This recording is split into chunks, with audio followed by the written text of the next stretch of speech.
Sie täuschen sich alle, die glauben, dass auch nur ein Riss in das Gefüge unserer einzigen Bewegung gekommen sei. Sie steht fest, so wie dieser Block hier. Hitler and other German nationalists absolutely hated the Treaty of Versailles. The Germans look at this and go, this is just a humiliation. It was a mood of revolution, a mood of deep dissatisfaction, a mood of instability, and it felt like the country was on the brink of collapse. In that climate of hopelessness and despair, Hitler promised something different. Hitler promised that he could make Germany great again and bring her out of this economic crisis. Most people are struggling to survive. And of course, you know, like any really brilliant public speaker, he's going to use that to his advantage. It's like a conductor with an orchestra.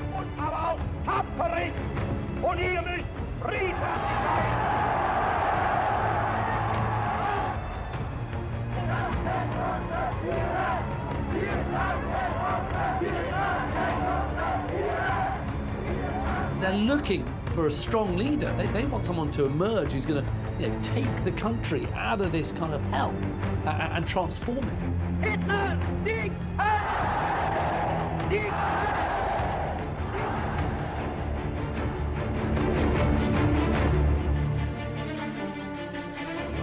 Zwei oder drei Monate vergangen sind, wird euer Terror beseitigt sein. Verwahren wir das Freiheitsrecht.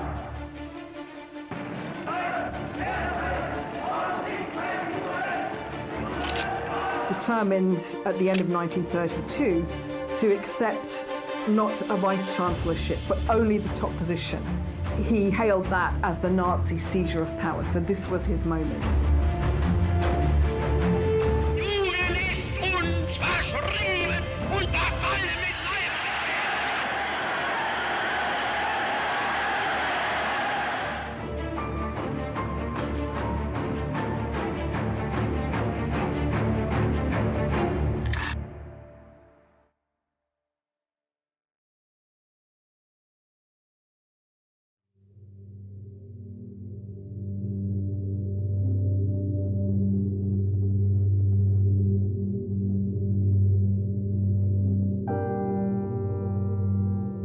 Hitler was a moody and surly child. His father was 52 years old, Alois, and his mother, Clara, was quite a bit younger. So he was much closer to his mother.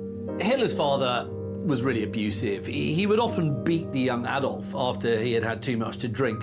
But his mother, on the other hand, was very loving, and she would often try to throw herself between Adolf and his abusive father. Of course, what Hitler's learning from his father at this very early stage is that if you want to dominate someone, you've got to be strong and you've got to be brutal.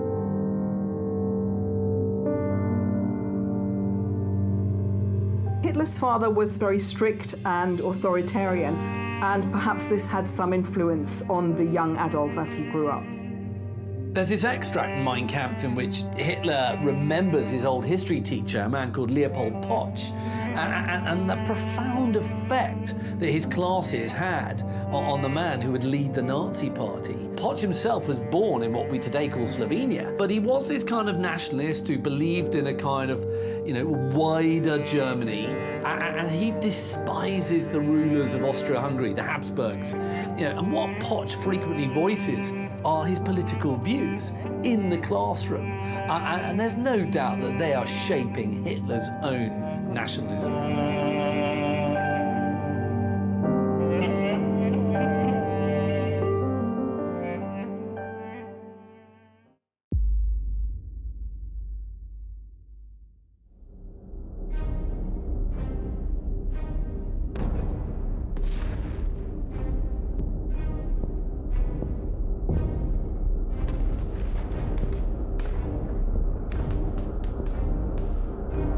Once war was announced, Hitler was in Munich at the time, and in fact he's seen pictured in one of the squares there where the war was being proclaimed. And what he does is to volunteer to join the Bavarian army. and he goes off and fights, and he's present at the first Battle of Ypres, he's at the Battle of the Somme, he's at the Battle of Arras, and he's even at Passchendaele. And at Somme, he's actually wounded. So he has what people call a good war. He's even decorated for bravery and gets the Iron Cross Second Class in 1914. He was wounded in the war and, in fact, blinded temporarily. With the recovery from blindness, he suddenly seemed to think he had a mission in life, that there was something preordained, the fact that he'd survived the war and that he'd recovered his sight, that he had a mission to fulfill.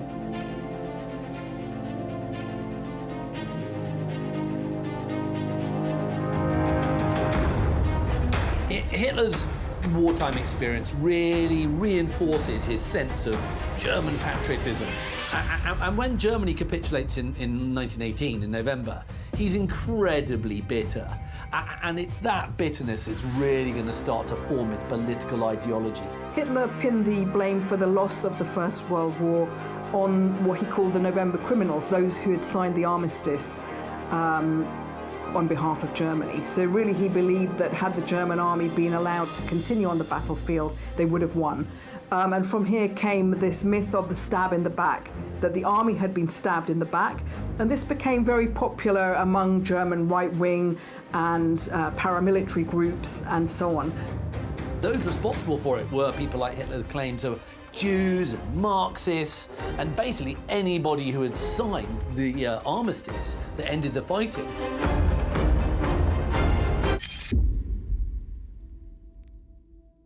Hitler and other German nationalists absolutely hated the Treaty of Versailles, and this was for a number of reasons. So, first of all, the victorious Allies had blamed Germany for the outbreak of the war. So there was a clause in there called Article 231, the War Guilt Clause, which placed the blame for the outbreak of the war squarely on the shoulders of Germany and her allies. So not only that, but also this meant that the Allies could ask for reparations from this nation who had started the war. Very, very hefty sum of money. You know, the Germans look at this and go, this is just a humiliation. You know, not only have we lost the war, we're now being made to pay for it. The mood in Germany at the end of World War I was that of a humiliated and defeated people and nation. This fight had been going on for 4 years. Millions of people had died, and no one had got anything, or no one had got anywhere. It was a mood of revolution, a mood of deep dissatisfaction, a mood of instability, and it felt like the country was on the brink of collapse. So in the aftermath of the First World War, prices had increased greatly. So by the time of the hyperinflation, you saw people going out with wheelbarrows worth of money because the currency had become practically worthless. So literally a wheelbarrow of money to buy a basic household provision. There was lots of political, economic and social upheavals and dislocations. So the Kaiser had abdicated, so now he'd been replaced, that rule had been replaced with the Weimar government, which was a liberal democracy. So this is a new experiment in democracy for Germany. And the Weimar Republic was attacked both from left and right in these early years after the war.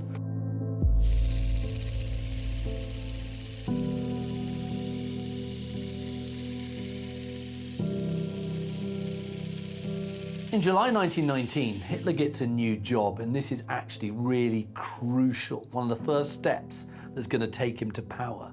And what he's appointed to become is an intelligence agent for a reconnaissance unit of the German army. And what he is, asked to do is to kind of influence other soldiers. But also what he's asked to do is to infiltrate political parties. And one of the parties that Hitler is asked to infiltrate is called the German Workers' Party. So Hitler became leader of the party by July 1921, so quite early on still. And he was determined to try and grow that party, and of course eventually to make it a party that would allow him into power. The party changed its name from the German Workers' Party to the National Socialist German Workers' Party. And there were quite important changes that Hitler made at this early point. One of them was the introduction of a paramilitary wing, so the SA, the Sturmabteilung, or the stormtroopers. And this was important because all the other parties had their own paramilitary organisation. And secondly, for the party to have its own newspaper, the Volkische Beobachter, or the People's Observer. And again, this was important because it marked the arrival of the party. All the other parties had their own press.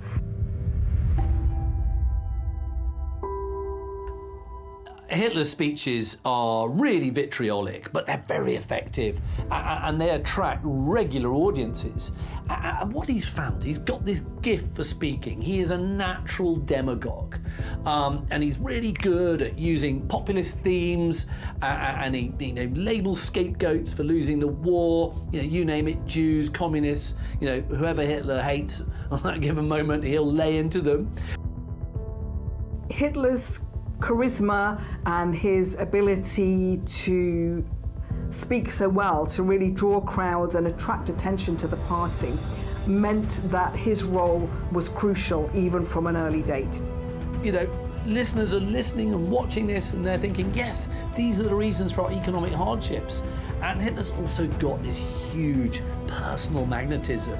And he's got this instinctive understanding of the psychology of crowds. And of course, like any really brilliant public speaker, he's going to use that to his advantage. It's like a conductor with an orchestra. And what historians have noted is the kind of hypnotic effect that his rhetoric has on these huge audiences. And also people notice, how his eyes, are so effectively used when he's talking to smaller groups. Der Völkerstreit oder Hass untereinander, wird gepflegt von ganz bestimmten Interessenten. Es ist eine kleine, wurzellose internationale Clique, die Völker gegeneinander hetzt. In 1923, Hitler asked for the help of a general from the First World War, a man called Erich Ludendorff, and he says to Ludendorff, I want to have a coup, and I want to take control violently. And this becomes known as the Beer Hall Putsch. In his early years, when he was leading the Nazi party, Hitler was a big admirer of Mussolini. And what the Nazis had done, what Hitler had done is he looked at Italy, he looked at the Italian fascists, as a model for some of their appearances, some of their policies. And what he has seen is Benito Mussolini's march on Rome in 1922, which had been so successful. And Hitler thinks, well, look, I can do this in Bavaria. And by doing this kind of march, I can actually challenge the government in Berlin. I can take power in the same way as Mussolini did.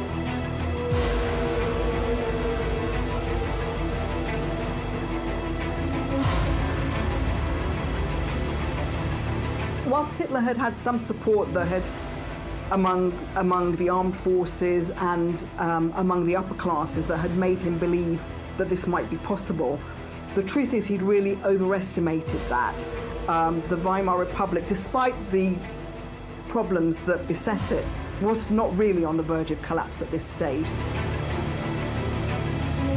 But actually what the putsch does is brings Hitler to the attention of the wider German nation for the first time. And it's obviously generating big headlines in newspapers all over the world. And then, of course, he's arrested, and you've got this 24-day trial, which is hugely publicised. And what a trial does, you get this process called blowback. It's giving Hitler a platform to express his kind of vile ideology to the nation. And so this claim for power was a failure, a fiasco. Hitler ended up being arrested, along with many of his followers, and he was imprisoned.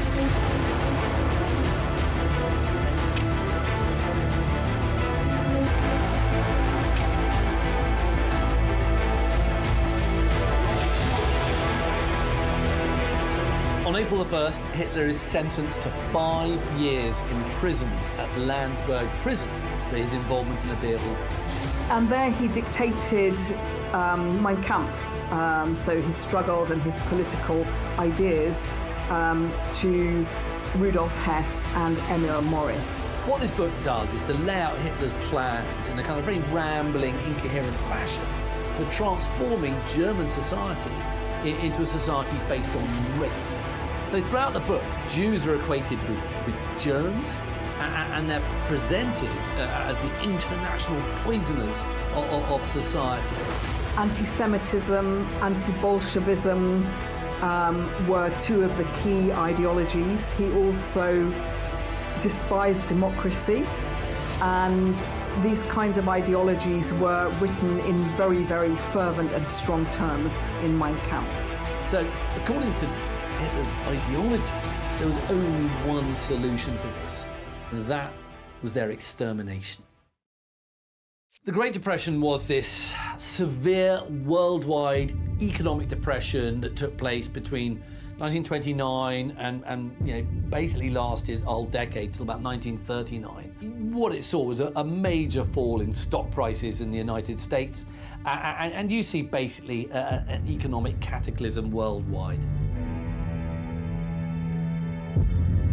Hitler and the Nazi Party, they prepared to take advantage of the emergency. The emergency is kind of great for them because with their extremist politics, they can say, only we have the solution. And they're going to use this to gain support for their party. And what they also promise to do is to just sweep away the Versailles Treaty. And they say, we're going to strengthen the economy and we're going to provide jobs. No real mention of how, but it looks like a solution. Whilst the Nazi Party in 1928, before the Wall Street crash, had been polling a fractional percentage of the vote, in the elections of July 1932, the Nazi Party polled more than 37% of the vote. So this made it the largest party in Germany. So it was now a party to be reckoned with. So it was actually quite a symbiotic relationship. It was a kind of two-way street, that there's the population giving a large amount of consent and backing to these dictatorships. The reason for the success at the polls was that the Nazi Party seemed to offer something to everyone. So to the young people, it was a party of dynamism and youth. To the elderly and the pensioners who'd seen their life savings just decimate overnight. He could attract the old, he could attract men and women, even across the social classes. So he attracted support from among the aristocracy. The middle class, of course, was the biggest part of his vote, but also a quarter of German workers were voting for the Nazi Party too by this point. But certainly within the first few years in which he was in power, and it seemed like the economy was going well, the majority of people in Germany, I think it's fair to say, really liked Hitler, and they thought that actually he is transforming our nation.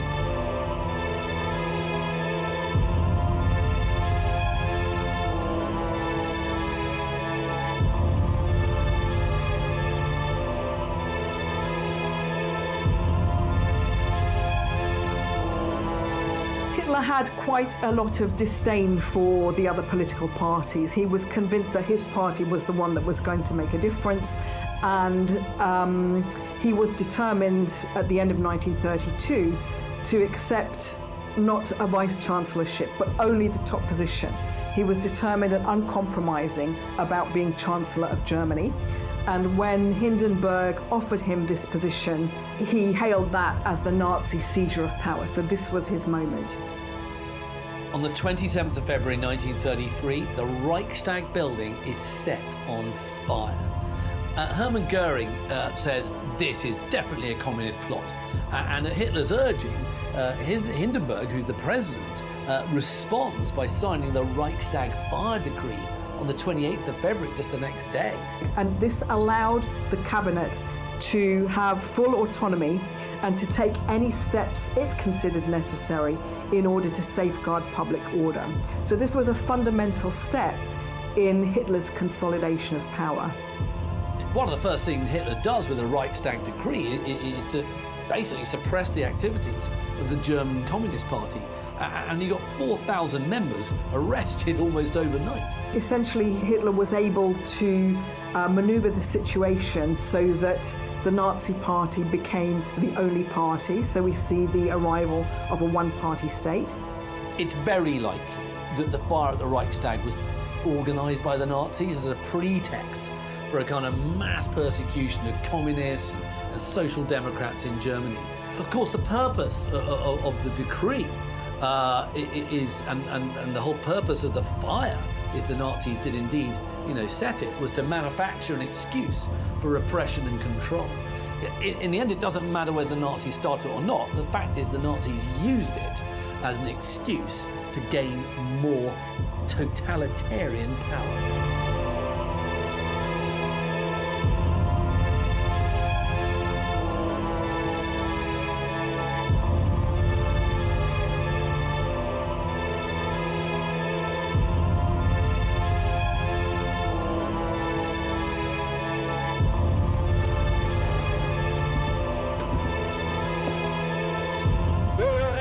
Adolf Hitler.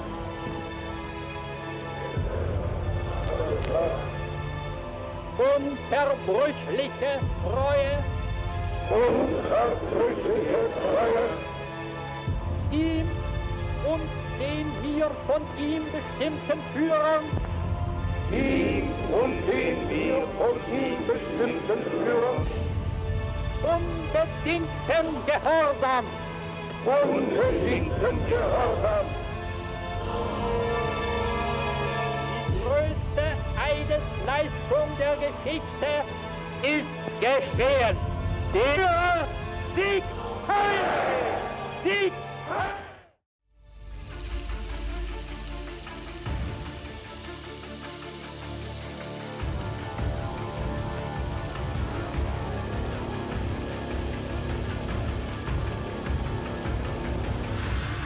The creation of an enemy was very important, and that could be an internal enemy or an external enemy or both. After Hitler came to power, life for Germany's Jews took a severe turn for the worse. The Jews in Germany were to feel the full effects of more than something like 400 decrees and regulations that restricted all aspects of their public lives and even their private lives. In the very early days and weeks after Hitler came to power, there was a boycott of Jewish shops and businesses. There was also an Aryan clause inserted into the civil service law, which removed Jewish civil servants from their jobs. All of that within the first few months. In the weeks and months that followed, Germany's Jews became increasingly isolated and excluded from one profession after another. You have the Nuremberg race laws being passed in 1935, and these define Jews not by their religious belief, but by their ancestral lineage. And what these laws also do is to kind of formalize the segregation of the Jews away from the so-called Aryan population of Germany. It is basically creating the Jews as kind of internal foreigners, if you like. So throughout the mid-1930s, the German propaganda machine was very busy putting out anti-Semitic propaganda, among other types of propaganda. So Julius Streicher's Der Stürmer put out a lot of anti-Semitic material, but the same was true from the propaganda ministry in terms of posters and placards, and as the years went on, anti-Semitic films, radio propaganda, and press propaganda too. For the most part, a lot of Germans accepted the Nuremberg laws, partly because Nazi propaganda had successfully kind of swayed public opinion and fostered this general belief that Jews were a separate race. And also, no one wants to kind of oppose the regime because it would mean, you were going to leave yourself open to harassment or worse still, arrest by the Gestapo. A lot of people just kept their mouths shut. Anti-Semitism was not new for Hitler. I mean, he had been very publicly expressing and harbouring really anti-Semitic views ever since the Nazis had published their 25-point programme way back in 1920. The Nuremberg laws marked a very significant moment in this history of the Third Reich and in the anti-Semitism, the escalating anti-Semitism of the Third Reich. Und wenn die jüdischen Zeitungen heute glauben, auf versteckte Drohungen die nationalsozialistische Bewegung einschüchtern zu können, wenn sie heute glauben, unsere Notverordnungen umgehen zu dürfen, sie sollen sich hüten. Einmal wird unsere Geduld zu Ende sein und dann wird den Juden das freche Lügenmaul gestoppt werden. On the night of the 9th to 10th of November 1938, Goebbels, the propaganda minister, unleashed a pogrom. So this was a mass-scale attack in full public view of German Jewry. A German diplomat called Ernst von Rath is assassinated. He's murdered by a 17-year-old German-born Polish Jew called Herschel Grinspan. And that is used as a pretext by the Nazis to carry out one of their most infamous actions. The Night of the Broken Glass was a decisive turning point in Nazi anti-Semitic policy. So Hitler had always, back from Mein Kampf, talked about his hatred of the Jews. And here Goebbels had presented him with something that pleased him very much, because it was portrayed as this spontaneous response of the German population, although of course it was heavily and carefully orchestrated from above and by Goebbels. And yet this was something that very much fitted in with Hitler's worldview. Kristallnacht, or the Night of the Broken Glass, was this whole kind of series throughout Germany, German towns and cities, of really repulsive actions against Jews. You have Jews being beaten up, you have Jews being killed, you have synagogues being burnt down, you have Jewish shops and businesses being vandalised and smashed up. Tens of thousands of Jewish men were taken to concentration camps, and something like 91 people were murdered over the course of that night. You know, it was a really horrific night, and the world looked at it and realised this was a result of Nazism.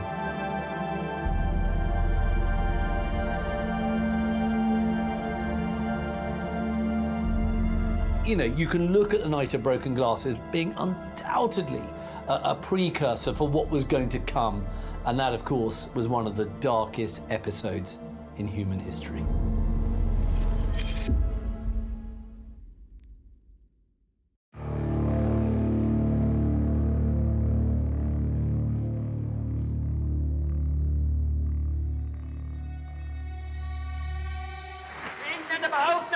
Das deutsche Volk wehrt sich gegen die totalen Kriegsmaßnahmen der Regierung.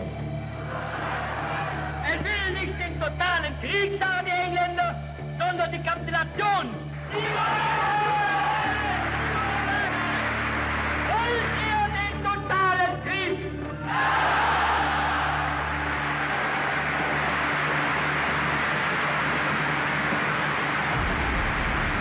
Wollen wir ihn, wenn nötig, totaler und radikaler, als wir ihn uns heute überhaupt erst vorstellen können?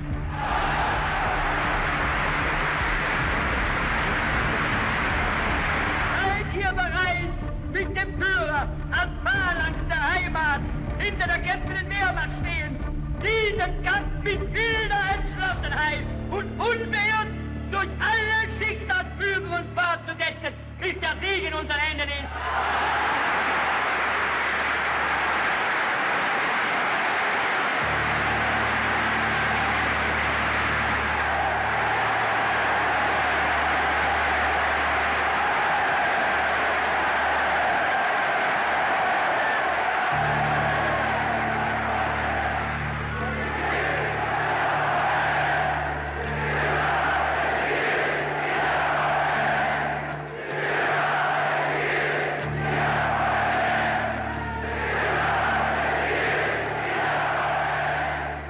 Throughout the course of the 1930s, he had torn up the Treaty of Versailles, one clause after another, got what he wanted without the need to resort to war. So in 1938, he got his Anschluss, his union with Austria. Following that, he took the Sudetenland and then the rest of Czechoslovakia. And then it comes to this point in September 1939 where he makes his attack on Poland. It was at that moment they went to war. This was a war that Hitler wanted. He was an out-and-out aggressor. He'd kind of got all of his aims up until then without even needing to go to war, and yet it was this moment that sparked the Second World War. Hitler believed that this severe decline in living standards in Germany was a result of an economic crisis that could only really be stopped by military aggression. The German population were a bit more reluctant to go to that war, but with all of these foreign policy successes that Hitler had achieved through the 1930s, his position as infallible and the kind of whole cult of the leadership that surrounded him had only continued to grow. And of course, the first months of the war were very successful for Germany, with the Blitzkrieg lightning strike on Poland, and then very quick successes in the West. Mussolini is watching the progress of Hitler with actually quite a lot of jealousy. He's a bit bitter, to be honest. You know, and as he sees each fresh German victory, he gets more and more livid. And he's starting to express the hope that maybe the Germans will be slowed down, or they'll have a defeat or some form of reverse. And that will make him feel a little bit better. You know, we don't like it when our friends are too successful. And this is what's going on here.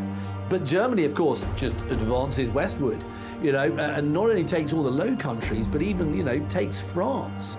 And when France is on the verge of collapse, you know, Mussolini felt he can't delay any longer. So then on June the 10th, 1940, there's this fateful declaration of war.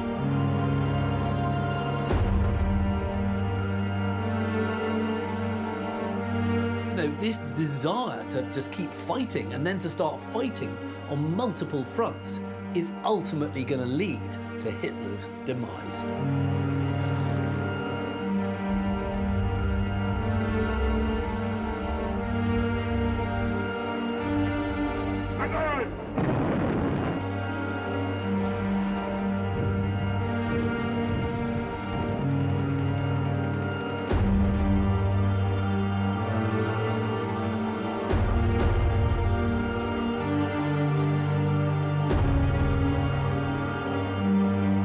Had Hitler stopped after he had successfully conquered France and the Low Countries, and not decided in June 1941 that he was going to invade this really quite big country called Russia, he may have stayed in power. Tide turned for Germany at the Battle of Stalingrad, and I think that the feeling that the German population had for him as this infallible leader really changed from that point onwards. This is a war that Hitler has fought for too long, and he's fighting it to the death. And he's fighting it to the death of the people who he supposedly loves. And he no longer loves them by the end of the war. And he says that basically the German people don't deserve him, the German people don't deserve Germany, and everybody should fight to the death because basically, you know, they don't deserve to be alive because they failed him. Classic narcissistic thinking. The world is for him, you know, and he's not there for the world. So whilst by this point, after Stalingrad, the cult of the leader was diminished somewhat, he'd created this myth of the Soviet hordes and this great Soviet enemy to such an extent that out of fear and out of desperation, both the army and the home front really worked until the bitter end before capitulation.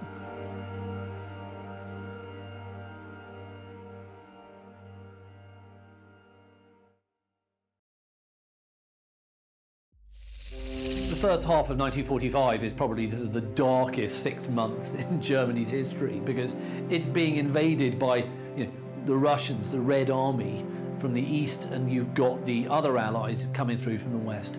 And it's the Russians who reach Berlin first. And when they reach Berlin, it's a city in rubble, it's a city in flames, it's a city in chaos, it's a city in which squads of marauding loyal Nazis are going around hanging people who are not taking part in the resistance to the city. It's a city in which you then got some Nazis committing suicide. It is the most benighted, appalling place you can imagine. And you've got the Soviet army literally raping and pillaging this city. Towards the end of the war, of course, Hitler was spending more and more time in his mountain retreat, the Berghof, and then people were seeing less of him. He was making less and less public appearances, and then eventually, in the last months of the war, into the Führer bunker. And this is when public opinion of the Führer starts to crumble.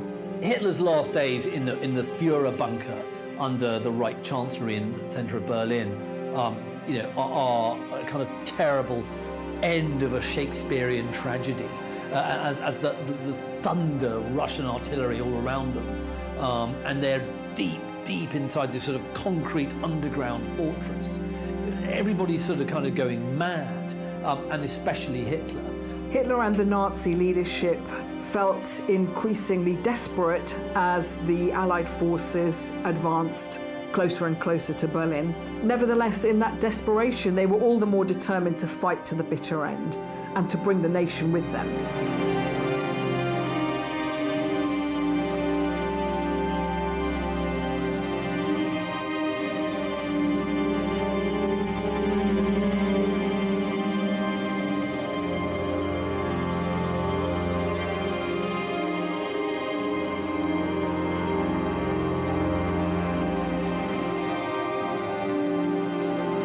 He had not a moment of regret at the end of the war, so he put into place a scorched earth policy that he was going to destroy everything so that the victors wouldn't have anything to take when they arrived. But also he kind of in the end believed that the German people were not worthy of him. So he sort of got it in his head somehow that they weren't this master race after all, and that they had betrayed him. Even though, of course, the ultimate lie was what he had done to them.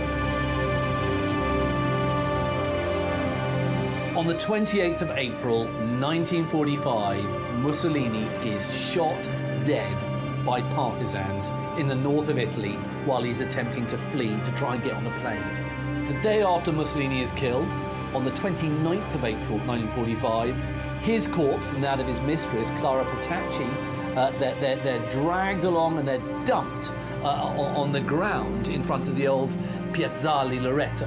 And they're kicked and they're spat upon, and then the bodies are then hung upside down from the roof of an Esso petrol station. And then the bodies are then stoned. I mean, it's kind of endless abuse of these corpses by civilians. One man who sees what happens to Mussolini's corpse and learns from it is, of course, Adolf Hitler. And it's the abuse of Mussolini's corpse that leads Hitler to make a decision to actually kill himself, a few days later. On the 30th of April 1945, Hitler committed suicide with his new wife, Eva Braun. So he shot himself. She took a cyanide tablet, determined to be a beautiful corpse. Hitler committed suicide, but so too did his propaganda chief, Joseph Goebbels. What was particularly horrific about Goebbels' suicide was that he and his wife actually killed all their children before they killed themselves, because they couldn't face the idea of a world without Adolf Hitler, and they didn't think their children should have that fate.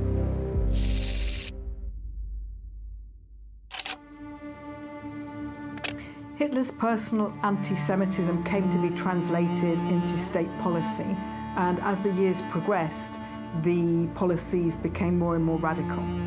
The final solution to the Jewish question, it's a kind of horrific phrase, if you like, but that was the kind of official name for the murder of all Jews that the Nazis could get their hands on. And it wasn't just restricted to the European continent. They tried a variety of different policies, from emigration to territorial solutions, and eventually they settled on the mass murder of European Jewry through the use of poison gas. The international community had a very good idea from the word go that the Nazis were anti-Semitic, but I don't think anybody believed that Jews were going to be killed on an industrial scale. It was a fully fledged industrial genocide. The Jews were murdered in thousands at a time in gas chambers, and then their bodies were subsequently cremated.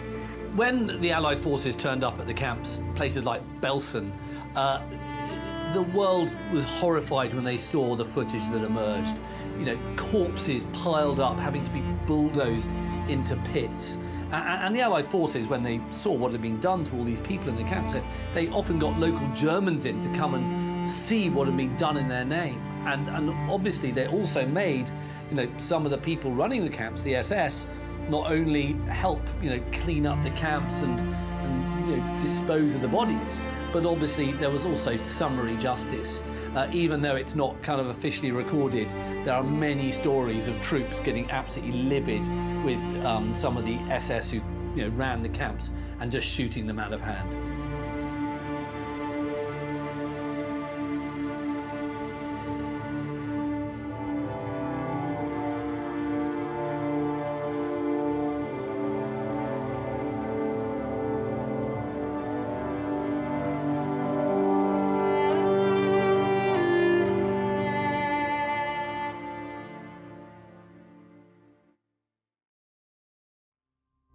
The question of how much the Germans knew about what had happened to the Jewish population is very complex. So certainly they knew that their Jewish compatriots were disappearing, being taken away. They were being taken away, they believed, as indeed some of the Jewish people themselves believed, they were taken away to work in the East. You know, during the war, word leaked out from people who had escaped some camps.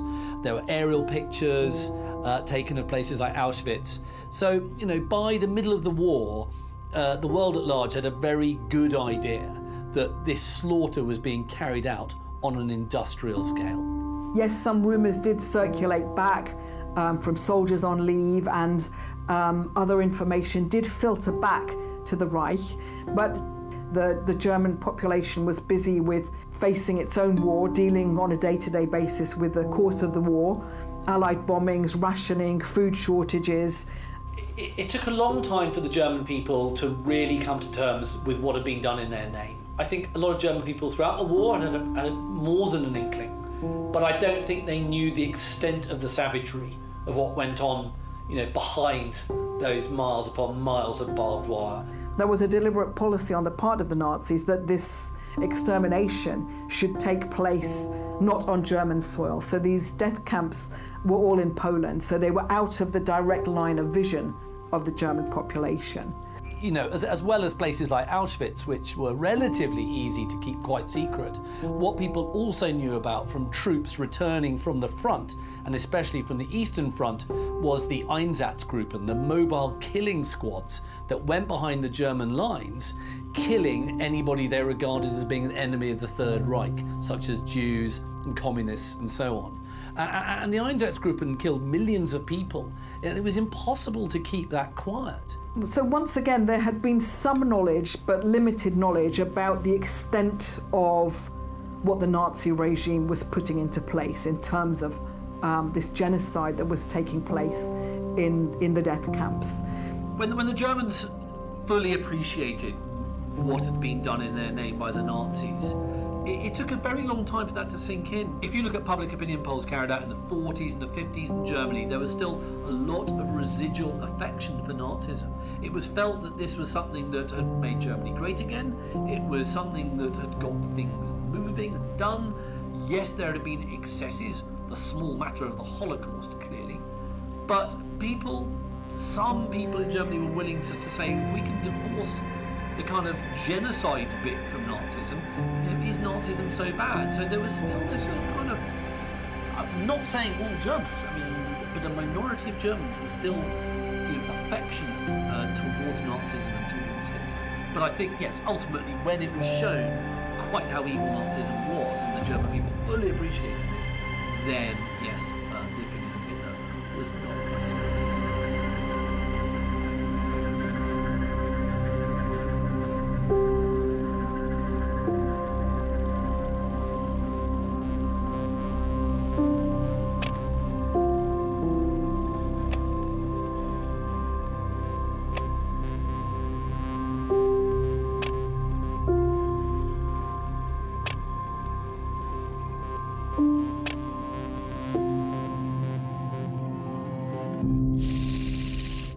historical significance of the Holocaust, of course, was that once the full horrors of Nazi policy became known, the watchword after that was nie wieder, never again, that these kinds of atrocities should never be allowed to occur again. And yet in the period after 1945, so through the end of the 20th century and into the 21st, we have seen genocides continue to take place.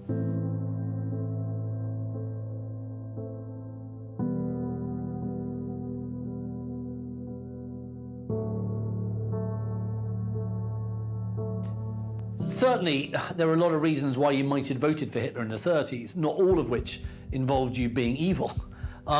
But certainly, if you were a fan of Hitler after the war still, and after all the revelations that had come out, then I would say you definitely are evil. There was not really much opposition to Hitler, either from those around him or even any resistance on much of a wide scale in Germany as a whole, so very limited resistance. Those around him were always trying to curry favour with him, so whatever they were trying to do, they called it working towards the Führer. His view was well known, and in fact all of his advisors, ministers and armed forces were mainly trying to impress him and to try to enable him to achieve his goals.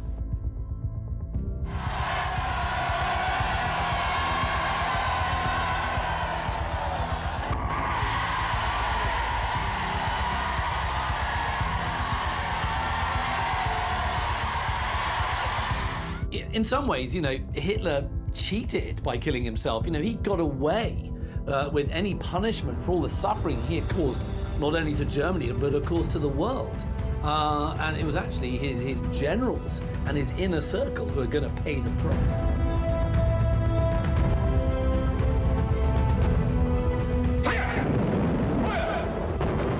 German guns, German bombs. In diesen 13 Jahren haben sie auf allen Gebieten jammervoll versagt.